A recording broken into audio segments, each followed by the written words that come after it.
Hey everybody, welcome to another episode of the Evolve Wellness Experience. It's Dr. Bill Jensen here with you again today. And today my guest is none other than Dr. Wendie Trubow.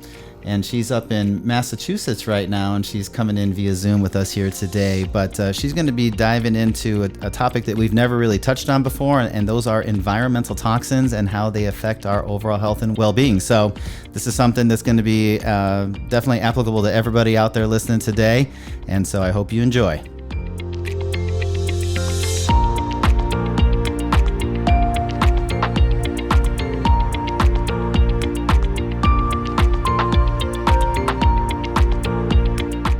All right, so welcome back. So Dr. Wendie, welcome to the show here today. How you doing? I'm great. Thanks for having me on. Sounds good. So you're up in Massachusetts right now, and as I always like to kind of dive into with each one of my guests that I bring onto the show here, just give our listeners a little bit more information about who you are and how you got into what you're doing right now. And you have a book, as I understand, called Dirty Girl. So what inspired you to write the book? Yeah, I'm a hot mess medically, and it came to a boiling point. There's sort of two, I'm like a camel, right? So the first hump of the camel's back happened when I was 35, and I had been sick for 20 years with all kinds of random things. So when I finally figured out what was going on at 35, I had hair loss, brain fog, memory loss, anxiety, thyroid dysfunction, irritable bowel. So on any given day, I could have constipation or diarrhea or maybe both, bloating and gas. I had terrible periods. I had fertility challenges. I had heart palpitations. I had asthma. Everything hurt, and I was wasting. So I was about 10 pounds thinner than I am now, and I was just really just wasn't right. But because it had developed so slowly, I didn't really know something was drastically wrong. But I got out of bed because I was the primary breadwinner at the time. And that's really it. Otherwise, I would not have gotten out of bed. And my husband was finishing his residency and was mentoring with one of the local Boston functional medicine docs. And he said to me, look, our insurance is changing when I graduate residency. So why don't you go see my mentor who currently accepts our insurance, and maybe he can figure out what's going on. So I went to him and he did this huge workup. And at 35, I got diagnosed with celiac disease, which is an autoimmune disease, which means I'm allergic to the proteins in gluten. I can't digest them. And it's autoimmune, and it makes you nutrient deficient and you can either be overweight or underweight. I was underweight. And then it causes all this inflammation. So I had all those issues. So at 35, I figured this out. And then I spent the next 13 years working on my health. And because I had been undiagnosed for so long, I had all of those sort of bundled issues that I had to untangle. So I learned about celiac, went gluten-free, then applied all of these functional medicine principles to my health and started to untangle it, went into functional medicine because I was so inspired by it. And then fast forward to 48, we come to the second camel's hump when I came back from a vacation to Notre Dame, Paris, and the month after I came back, I lost a ton of hair, like to the point where my hairdresser was like, hey, Wendy, what's going on? I'm like, I don't know. And it continued. And then I gained a whole bunch of weight, and I had a rash on my face, and I had fatigue. And I'm like, now what, right? Effing perimenopause. So I checked my hormones, and they were perfect. And then I checked my thyroid, because that's, of course, what anyone thinks when they're gain weight, lose hair, is my thyroid must be off, right? So my thyroid was perfect, better than it had ever been, actually. Then I checked my gut, because in functional medicine, all disease starts in the gut. I checked my gut, and it's pretty darn good, especially for a celiac with long-term inflammation. It was good. I was like, okay, I have no idea what's going on. And then one day, I heard a report about how when Notre Dame burned, it released 500 tons of lead dust into the air. And oh, wow. The closer you were, right? The closer you were to Notre Dame, the more exposure you got. And I looked at my husband. We had taken our whole family and spent a week in France, slogging through the dust right at Notre Dame. And I was like, oh my God, we all got a lead exposure, but I'm the sick one. And so I did the testing, and I have access to all this testing. So I frequently will do tests on myself because I'm a data hog and I love the info. So I had previously done heavy metals testing, and I was slightly positive for lead, and being a bad doctor, I ignored it. Okay. Things I didn't know then that I should have known, I ignored it. So I retested the lead and it was 25% higher. That got my attention. I was like, oh crap, I really got a lead exposure. And so I then tested for mycotoxins, which are the toxins that mold puts out when it's in your body. And I had 5 different strains of those in my body. And then because I'm apparently a glutton for punishment, I was like, well, I'll also test for the environmental toxins. And I ended up having about 8 of them. And those are things like gasoline fumes, nail polish, phthalates, plastics, styrenes, random things, right? I'm like, how did I get that? But you live on this earth, you pick it up. And I looked at my husband and I said, I'm such a dirty girl. And then he said, and we're going to write that book because I'm the poster child for healthy living. And I have all these issues. So what do people who may not be as far along in their path be accumulating and just chalk it up to, oh, I'm just getting older, and chalk up their diabetes, heart disease, difficulty losing weight, headaches, brain fog, Alzheimer's, whatever. Just chalk it up to getting older. It's not getting older, it's getting more toxic. Yeah. Because the longer you live, the more toxins you accumulate. So that started me on this path, and here we are. I still do functional medicine, but I specialize in toxin evaluation and removal. Right. I'm really cleaning up your life. So your journey, when you started having all these health issues, you were already in med school at that time, or is it prior to that? So when I went to med school, I had irritable bowel, but I didn't know that's what it was called. I just thought that that's how your gut was going to work. I literally had no idea. And I just knew. So this was after med school. I was already an attending physician practicing OBGYN, and I was so sick. And so I was 5 years after residency when I got diagnosed. Okay. So almost 10 years after med school. Oh, gee. Okay. So you were well within in practice at that time and everything. So. Oh, yeah. Yeah. Yeah. But there was really no formal training, I don't imagine, in medical school regarding like all these different types of things that you look at. I remember learning about celiac. Actually, it's kind of weird because I have a lot of memory loss, which celiac really messed with my memory. And I remember learning about celiac and thinking that was like the weirdest disease one could have.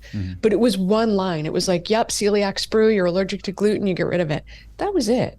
There was nothing about environmental health or environmental toxicants. There was none of that in med school. Yeah. So I really did have to kind of teach myself. Yeah. You would just eliminate the allergen, and then you would probably medicate with a corticosteroid for the inflammation until it got better, and then just try to manage as best as you could from there. Yeah.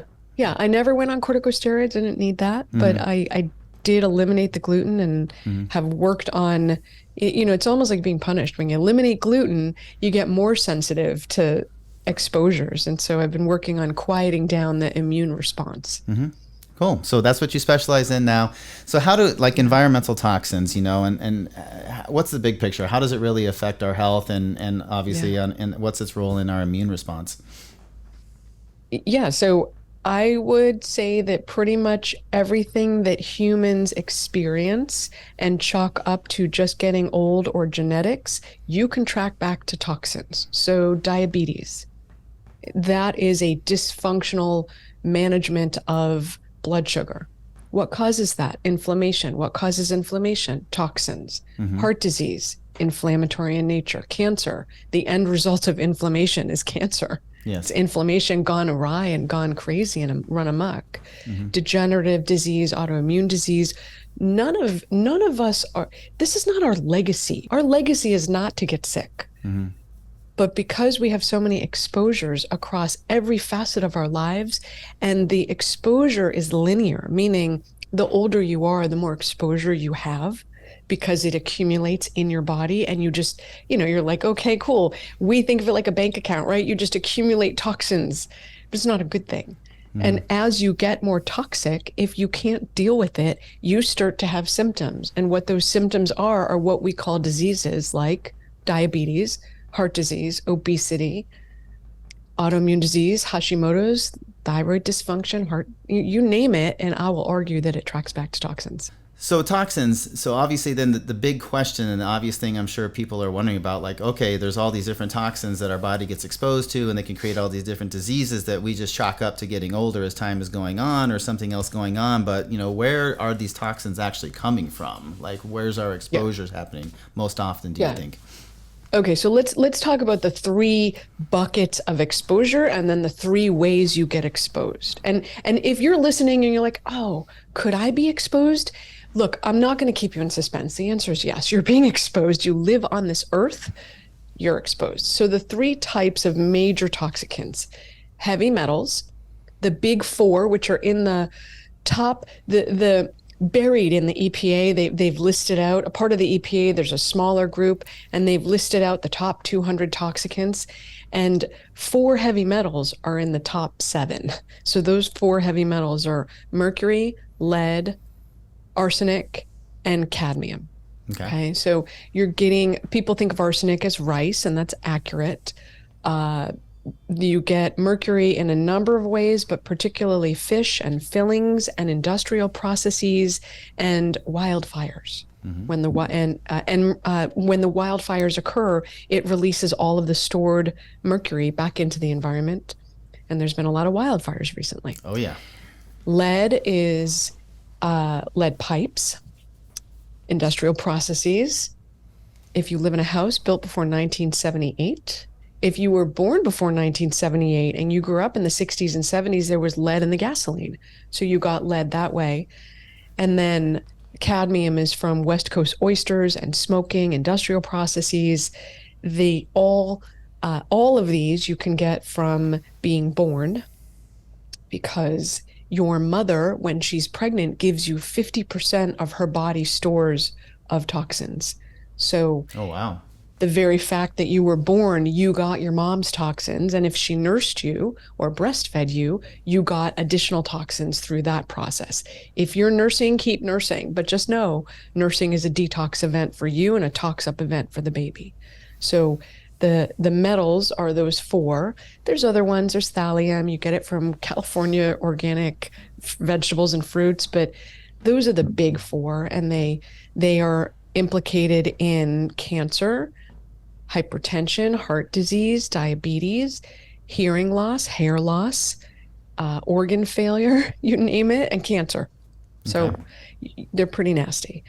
Then there's mycotoxins. These are the toxins that mold puts out when it's in your body.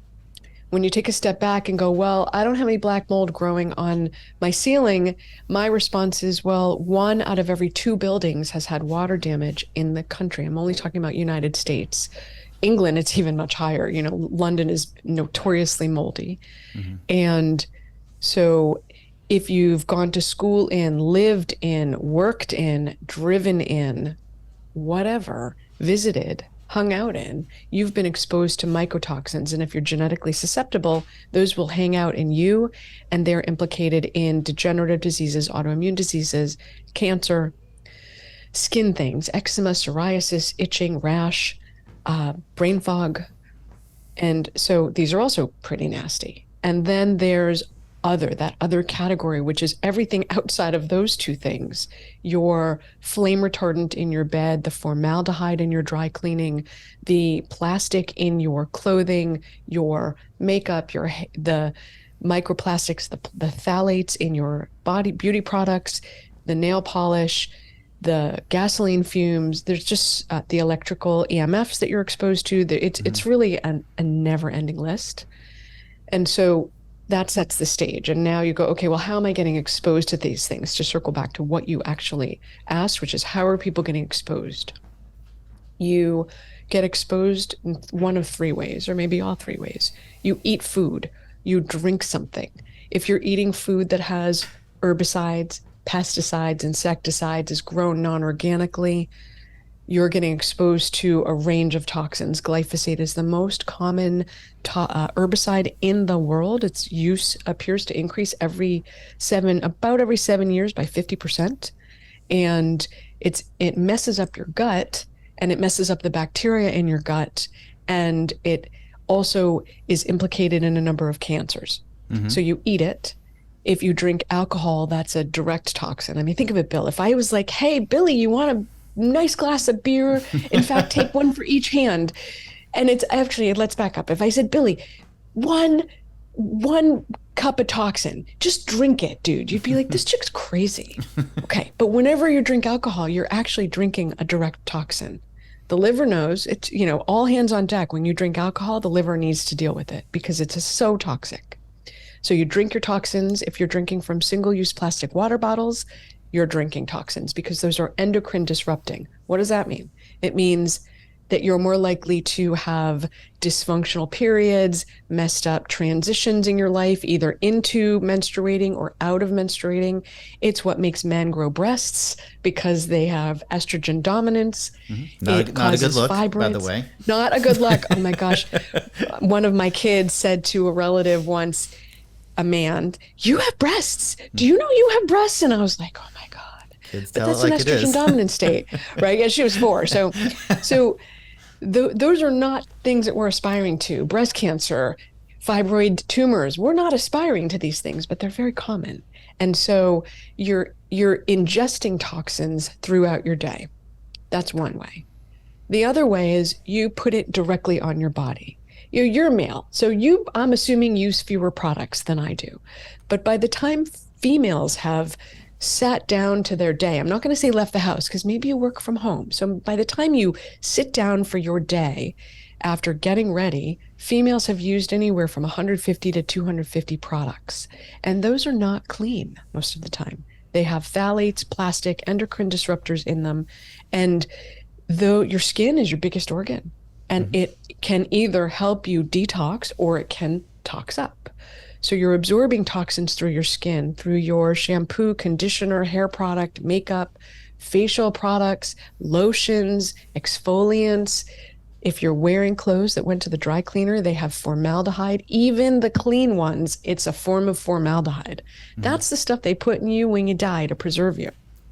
So you don't, it's not in your favor to be preserved while you're alive, okay? True story. So putting it on your body is the next way. Mm-hmm. And then there's all of these other things. You lie in your bed. There's flame retardants in your bed. That's an endocrine disruptor, messes up the thyroid in particular. So you lie on it, you breathe it in, your air, your water. Maybe you live near a highway, a farm, a golf course, a processing plant. All of those are extremely toxic. Mm-hmm. So you're getting air quality and it's sinking into the ground. If you renovate your house and you have non-clean items, you're getting exposure through the VOCs that way. It sort of goes on and on. You and I are sitting, we have microphones, it's plastic, and the keyboard is plastic, the mouse is plastic. These are all endocrine disrupting. Mm-hmm. And so we get exposed. It's very subtle, right? Off-gassing from furniture, vegan leather. Vegan leather is really big, except vegan leather, what is it? Plastic. Mm-hmm. So we get exposed in all these ways. And I know that you focus on the body. And so if your listeners are listening and going, well, how does that relate? If you're creaky, if your body isn't in great shape, if you can't optimize how you exercise because you don't have the stamina or you don't recover properly, all of these are issues. Toxins cause tremendous mitochondrial dysfunction. And what I mean by that is you're damn tired and you don't recover from exercise. Yeah. And your brain doesn't work well. And you can't build muscle and aren't strong because your mitochondria are dysfunctional, or because you've stored tons of toxins in your fat, bones, and organs, and now they aren't functioning properly. Mm-hmm. So anyone with osteoporosis is an automatic red flag for metals evaluation in our practice. So the listeners, it influences the way your body works and the way your body recovers, and then your long-term risk of disease. It's kind of everywhere. Have I horrified you yet? Man, everybody listening right now is just terrified. I know, right? Like, what's a girl to do? You can't even, I'm like, we went to Peru a year ago, and Peru does not have safe drinking water. Nobody drinks the water in Peru. Like, you don't even really wash your vegetables and fruits except with bottled water, but bottled water is all in plastic. So we go to Peru, and here I am, this like pro detox human, and all I did for 2 weeks was drink from plastic water bottles. I said to my husband, I'm going to hell. Mm-hmm. That's it. I'm going to hell. I'm going to plastic hell. Mm-hmm. But it's possible to detox from it. We came home and did sauna and ate cleanly again, but it is really challenging. It's something you got to be focused on. It's not like easy to just do. Yeah, it's interesting that you brought up some of the different sources and things. One of the things that hits home to me, is and I talked to you briefly before we got on here today, is I live in practice in Port St. Lucie, one of the fastest growing cities in all of Florida. In December, I just moved into a brand new home. The homes are going up like crazy around here right now. And so one of the things that I do know is a factor is like, moving into a brand new home, you do have a lot of those gases that are being let off by new furniture, the carpets, the paint on the walls, and that goes on for months, years, and you're exposed to all these things. So let's talk about what to do. Let's talk about that. Yeah. So right? one thing before like what to do, I think as a lead-up question would be, okay, obviously all of us that are listening and all of us are in these environments and all of us can't avoid not being exposed to all these different toxins in our environment. How would you find out whether or not you're having issues, like on a clinical level, like the blood work that you specifically do, your analysis do you do, like how do you find out? Okay, so again, if you're listening and you're like, wow, I'm in amazing health, I'm perfect. Okay, I'm not talking to you, honestly.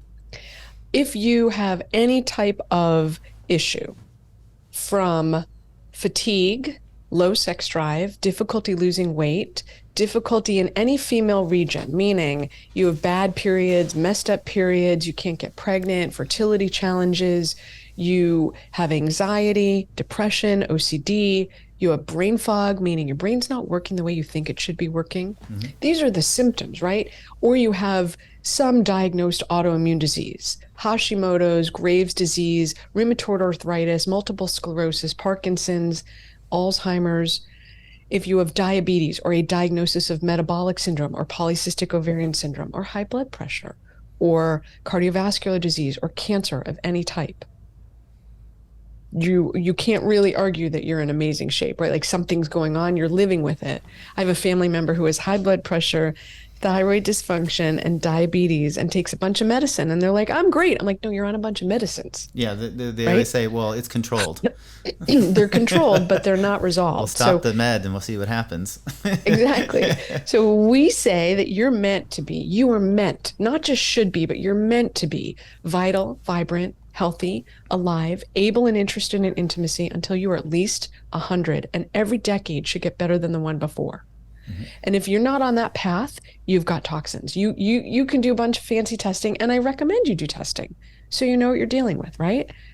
But you can assume that if you live on this earth, you've got toxins. And the degree to which it impacts you is your lifestyle, your foods, your genetics, your epigenetics, like what's happened. That influences how bad it gets, but we're all getting exposed. Death by 1,000 cuts throughout the day.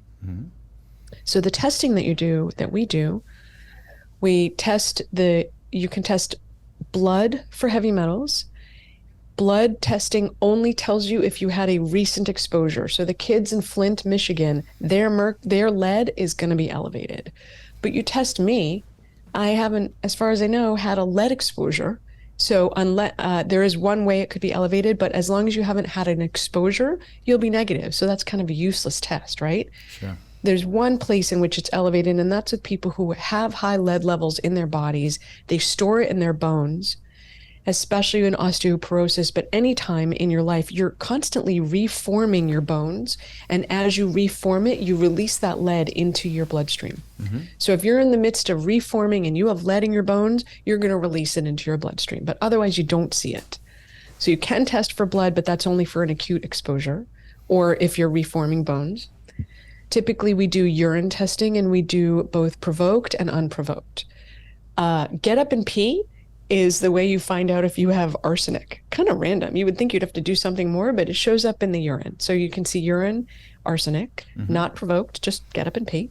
And then we use something called DMSA, which is a binder, a heavy metal chelator, to provoke the metals to come out. And then we measure over a period of time what came out. And that'll test for all those metals that we talked about, the mercury, the lead, arsenic, cadmium, thallium, tests all of them. And then if you're out of range, we treat you. And if you're in range, we watch you and test you every year or so just to make sure you're not getting ongoingly exposed. For mycotoxins, it's also a urine test. Often we'll give you glutathione to ramp up the liver's ability to move the toxins, but you could even just take a hot bath and pee, and it'll release the mycotoxins. Those are the mold toxins. Yep. And then the other is literally just a urine test. You just pee, and there you are. So it's a bunch of urine. You can do it through stool. You can do it through blood. You can do it through hair. I'm not a huge fan of any of those. The blood, as I mentioned, because it's only acute. It's not chronic. It's not showing what you're storing. It's showing what is acute. The stool, nobody likes to deal with stool. Nobody's like, yay. Nobody's bothered by pee, but poop, they go crazy. So nobody's like, give me a stool test. Okay. So we don't even use them. We don't have them in our practice. And then there's hair. And I'm not a fan of hair because it shows what you're voluntarily excreting. But if you're someone like me who's got crappy detox, you don't show it. And it's like the iceberg under the water, right? So you see this tiny amount, but what's really present is a overwhelming amount of toxins. And so I don't care for the hair because it's not a provoked test. It's only showing voluntary excretion. So those are the biggest ways really urine testing. And you've got to work with a functional medicine doctor. You cannot, if you stroll into your PCP and go, test me for metals, they're going to do a blood test. But again, that's only testing what's acute or whether you're reforming your bones. It's not testing your 30 years of mercury fillings. Yeah. That's not going to show up. I'm glad you brought that up because I did do a Genova diagnostic Nutrival test, and obviously that's one of the things that they're looking for. And then all my levels were basically like a 0. There was and that just obviously, as you said, just means there's been no acute exposure to those metals to my body as of late. But that doesn't really tell you, like I said, over my lifetime whether I've had any exposure to those things. Right, and whether you're storing it, it's really like, are you a loyal repository for metals, mold, other toxins? Are you hanging out with it? Got it. Yeah, I would. I'm personally too. I would be very interested in looking at the mycotoxins because, like I said, I moved into my new home, but prior to that, I think we did have some mold exposure. And I can honestly tell you for sure, like nothing has changed regarding my sleep patterns, my stress levels nothing's different in my personal life, in work life whatsoever. My workouts, my diet, nothing has changed whatsoever. My thyroid is totally good. Like all my panels come back, but I can certainly say my metabolism has slowed down significantly to the level where, no matter what I do, like the scale is not budging. So I think there might be some exposure there on that level, and I'd be interested in looking at that for sure.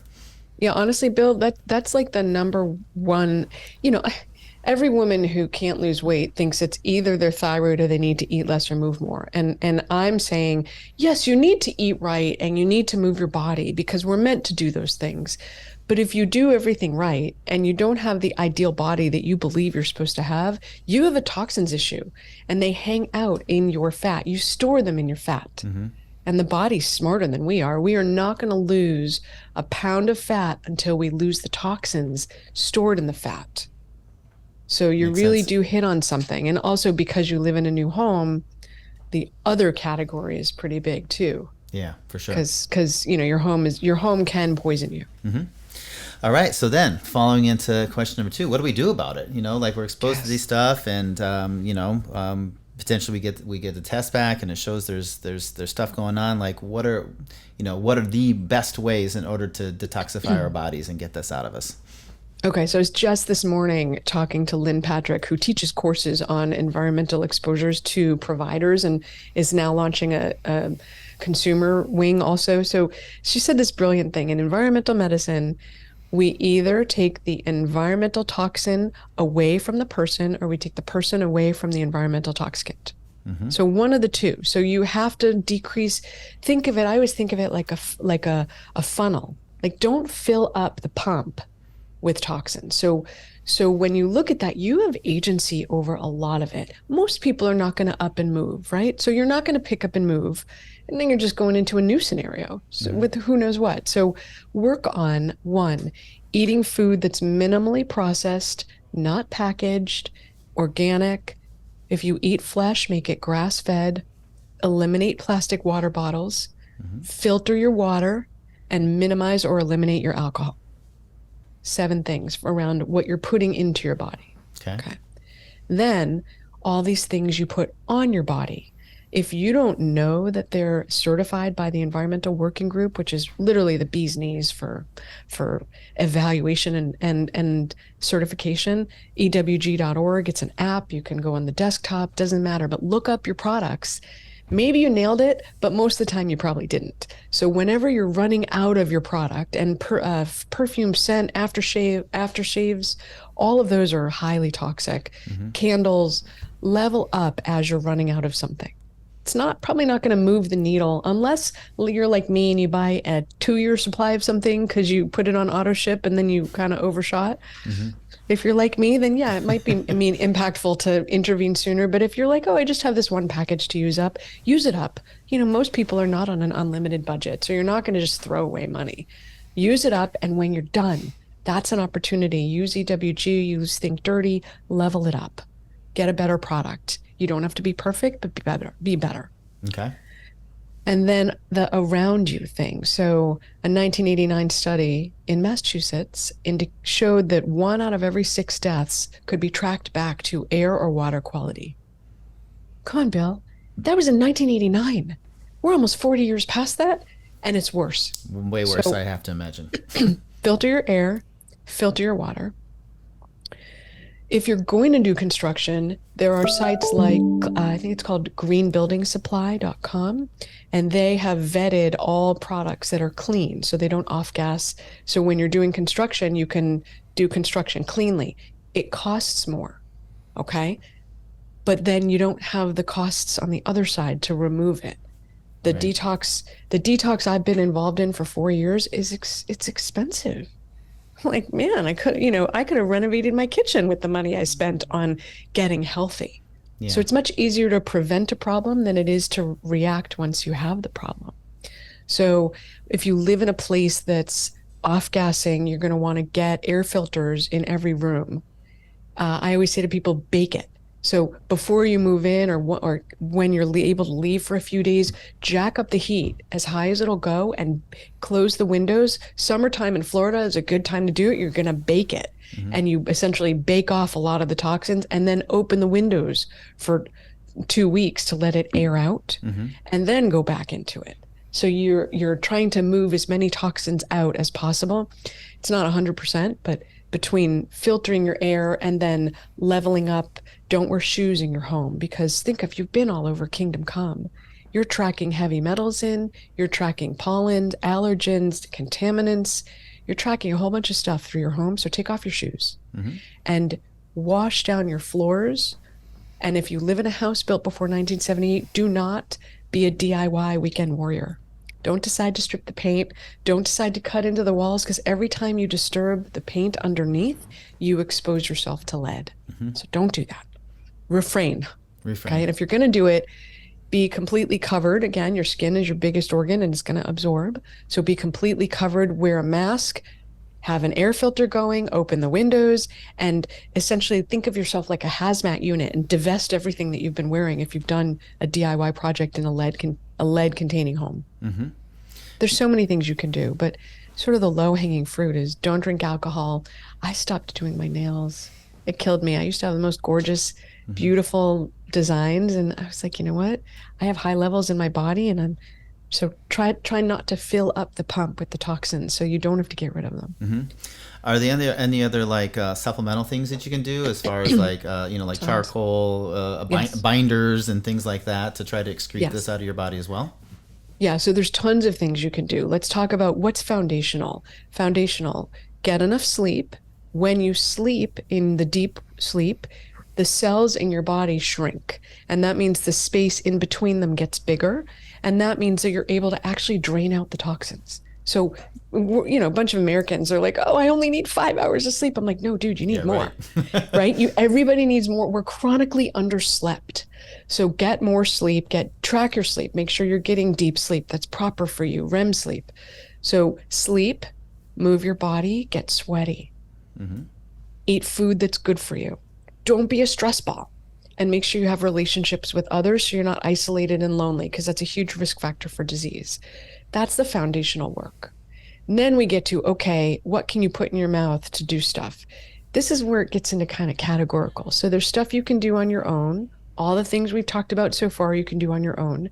Can you take charcoal? Sure. Should you take charcoal with your other supplements? No, it's a binder. You won't then absorb your other supplements. So things you can do on your own. You can do fiber. There's a fantastic fiber. We actually sell it. It's called Lean and Clean. And it's the propylmannan konjac fiber. And that fiber binds to all the strains of mycotoxins and helps clear out the gut of heavy metals. Cool. You can do that and you won't hurt yourself, right? You're fiber. You're just taking fiber. I wouldn't necessarily recommend that people do hardcore detoxes without oversight of a functional medicine doctor, because you want to test, don't guess. You want to know, what are the levels? Is it effective? Are you treating the most important issue? Is it working? Right? So there's so many things that we use in our practice, but I tend not to recommend them on a podcast because I don't want you just doing that. If you do metals and you do binders, you can deplete your nutrients. So you want to make sure that you're taking nutrients, that you're not binding away your nutrients, and that you're doing what you ultimately want to do, which is bind the toxicants and not bind your minerals and nutrients and make you nutrient deficient or malnourished. So it's important to have, no human is an island. Don't do this alone. Yeah, I mean, like, it's kind of like the advice of like the DIY for your house, when it comes to your health, there's a lot of people that think, oh yeah, I'm just going to go online and Google something and research it, and then I'm just going to jump in and start doing the things that are recommended online, and then they get into trouble because they start doing things that are unhealthy for them, and there's blind spots and they don't know what to look for. And so it's always important to have a professional who's going to be your guide, in my opinion, and finding somebody that's reputable and doing your research on them, because you never want to put your health into the hands of somebody that you don't know is a good, reputable person to be doing that as well. So those are really, really good insights, though, for sure, as far as things that you can do on your own to avoid the toxins and avoid the exposure, and, do some minimal things to help clear some of those toxins out. The foundational things are very impactful. I mean, if you're someone who's chronically underslept and then you get more rest, you will improve your health. And if you're someone who drinks, can we talk about alcohol? Because it's super unpopular. I don't know if your listeners will be like, I'm not going to listen any longer. No, I mean, alcohol is a big deal. I mean, we are a alcohol-based society as far as when we go out and socialize and do things. Like, everything is centered around alcohol lots of times. So it's a big deal. Yeah. So if you're female, you cannot process alcohol the same rate as male. So if you go out with someone who's male and they drink a drink and you keep up with them, it's really bad news for your health. So women don't process alcohol at the same rate as men. So that's one thing. And two, it's around 1 to 3 drinks a week, not 1 to 3 drinks a day. Yeah. Okay. And remember, if you're drinking alcohol, you're not doing your other detox because you have what I'll call a clear and present danger right now, because alcohol can kill you. So if you can drink yourself to death. So don't do that, right? Like, minimize or eliminate. So wherever you are, the goal would be either go dry or go 50% of where you are, because it's so harmful for you. Yeah. Well, that's like one of the things when I discuss weight loss with patients, and they're like, well, what about drinking? I go, at the end of the day, if your body's going to choose between burning fat and burning alcohol, it's going to get rid of the alcohol all the time, because it's a poison in your body, essentially, and your body your body's always going to choose that first, for sure. So alcohol will sabotage weight loss any day of the week. I have a friend who's Irish, and he was telling me the story. I'm Jewish, he's Irish, and he's telling me the story that his brother died from a brain tumor, unfortunately. And when his brother was at the doctor, he said to the doctor, "Hey doc, what about alcohol?" And the doctor's like, "I don't think you should be drinking alcohol." And he really did have an alcohol issue. So he goes home, and my friend said to the doctor, "I think you missed something here, because we're Irish and we don't consider beer to be alcohol." Because he went home and his brother was drinking beer. And he said to his brother, like, the doctor said no alcohol. And his brother goes, "Beer isn't alcohol." Yeah. And he's like, "It is alcohol." So for any of the listeners who grew up like my friend grew up, where beer is not alcohol, beer is alcohol. So if you're going to cut down, it's not like cut down your scotch or your whiskey or your rye or your mixed drink and supplant it and replace it with alcohol. Nope. I'm sorry, replace it with beer. Beer counts. So beer and wine are alcohol, and you do want to cut everything down. And there's all that hype out there, drinking, 1 to 2 glasses of wine every single night is good for your heart, and I mean, I would completely disagree with that 100% for sure. Yeah, there's other ways to protect your heart, honestly. Like, go for a long walk and spend 20 minutes stress reducing. That's better for your heart than drinking alcohol. Mm-hmm. It's certainly better for your liver. A lot of really good tips today. For the listener out there that's saying, man, it seems overwhelming, between all the environmental things that she's recommending I do and everything else like that. Like, what's like one like really big thing that, I always say, like, what's the one thing somebody can easily do tomorrow to make like a nice impact on their toxicity levels? Yeah, I would say either pick what you're putting in your body and level it up. Wherever possible, eat organic, minimally processed, not packaged. Or if you're like, oh, that's a little bit too overwhelming, then as you run out of beauty products, self-care, personal products, level them up. Mm-hmm. That's the big as one. You run out. So it's not, look, if you're listening and you're like, oh, I got 3 personal assistants and money's no object, cool. Then get rid of everything all at once and stick your personal assistance on leveling to the highest level possible. Mm-hmm. But if you are like me and you pay attention to what you're spending, then as you run out of something, that's the time to level up on it. Mm-hmm. Okay. Filter your air. Filter your air, filter your water to the highest level that your budget allows. Okay. And one more time for the listeners, where would they go in order to find out products that are safe in order to be using? EWG.org is Environmental Working Group. I think they're the bee's knees. There's also, meaning the best in class, there's also Think Dirty, which is a great app that allows you to scan things as you're on the go. EWG has an app and Think Dirty has an app. So either one, they're both Android and iOS compatible. Mm-hmm. So I would get either one of those. It's like, doesn't matter what you use. You just have to do something, right? Like, And like when I went to Peru and we drank from plastic water bottles, you live on this earth and, we flew on a plane to get there and we got the toxins from the plane. You're never going to be perfect. Mm-hmm. Perfect is not the goal.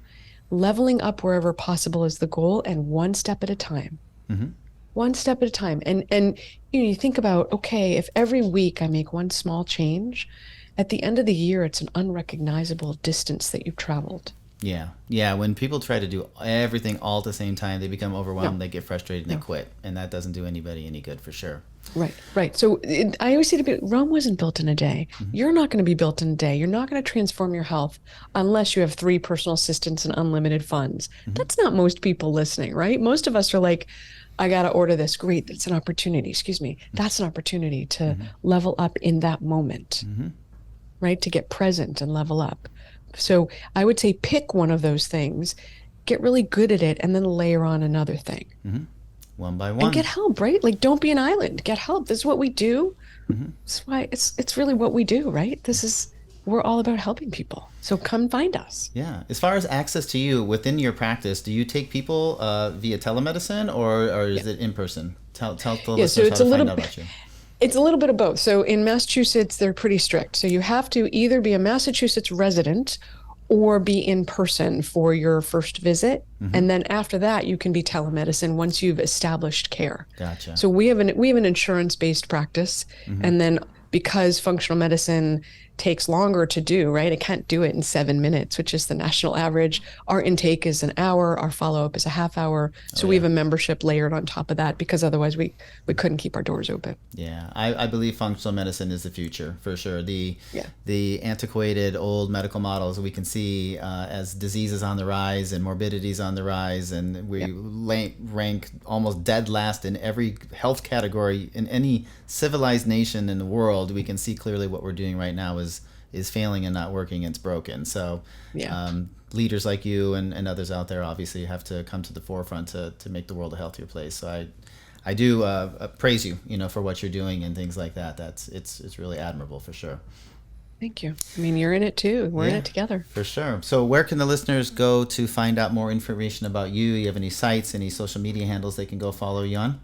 Sure. So there's three great places to find us on. One, we have a podcast called the 5 Journeys Feel Freaking Amazing podcast. I changed the name mid-podcast and drove my podcast producer nuts, but it's really the Feel Freaking Amazing podcast because that's what you're meant to be, is feel freaking amazing.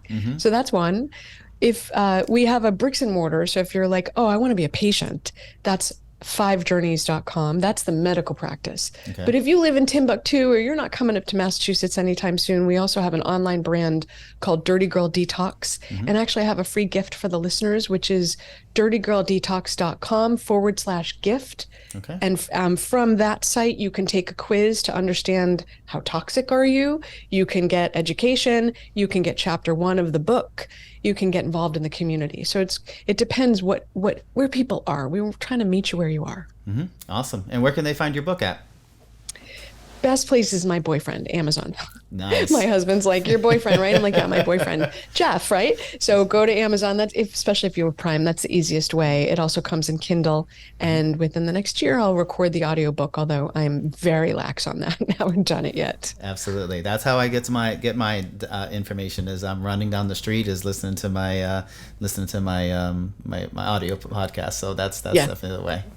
Yeah. Well, Dr. Wendie, I really appreciate you coming on the show today. I know my listeners are going to get a ton out of it. I'm sure I'm going to get bombarded by a ton of questions from my patients that listen to my podcast and all the other people across the nation and world that listen to it. So thank you so much for your time. I wish you nothing but the best in your future. And I'm sure we'll probably have a second follow-up down the road as we kind of dive a little bit more into toxins and environment and how we can get rid of them and live longer, healthier lives.